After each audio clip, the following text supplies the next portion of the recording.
象最深的一句话就是，08年以后，如果你进不了主力层，我们也不会再培养你。This wasn't advice. It was more like a final notice handed down by fate.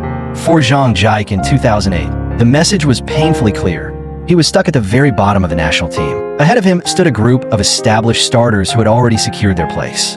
Behind him were provincial players who could be called back at any moment. Not long before that, Zhang Jike had been sent back to the provincial team for 2 full years due to a disciplinary violation. It took everything he had just to fight his way back onto the national roster. And now, he found himself standing at the edge of the cliff once again. This was a place where genius was everywhere, and where roster turnover showed no mercy. Opportunities were fleeting to begin with, and for a player with a record, they were almost non-existent. This wasn't a choice. It was a lifeline, and he had to hold on with everything he had. While most of his teammates were called by name, leaving the training hall with a clear future in front of them, Zhang Jike was left behind, alone on an empty court.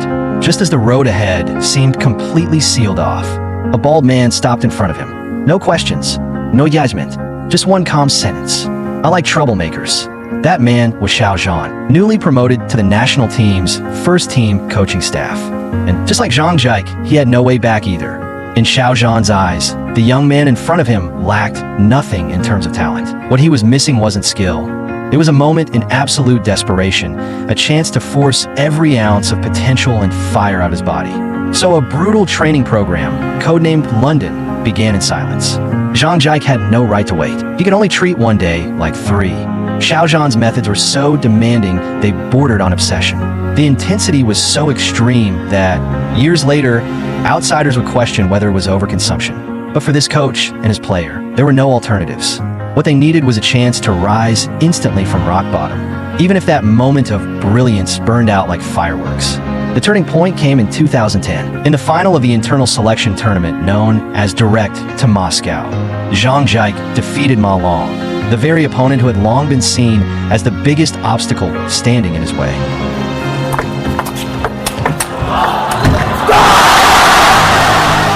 In that moment, Zhang Jike roared at the center of the court, while on the sidelines, Zhan couldn't hold back his tears.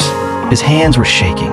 His legs felt weak. No one understood better how hard this road had been, and no one understood more clearly that this young man, denied and doubted time and again, had finally broken through. Later that year, at the World Team Championships in Moscow, fate dealt China a dangerous hand.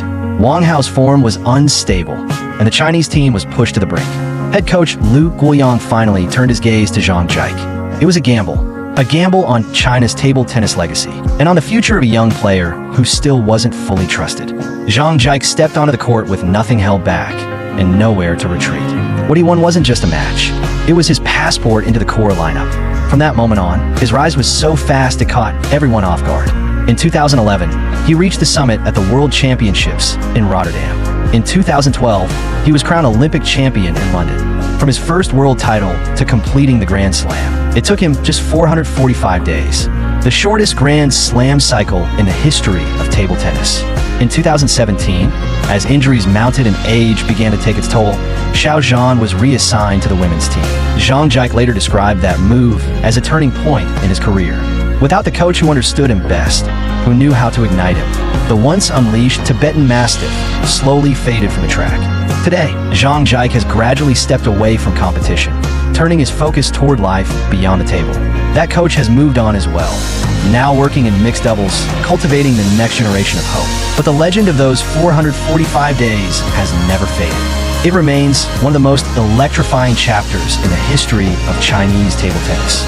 And for countless fans, it became a symbol of something simple and powerful: belief.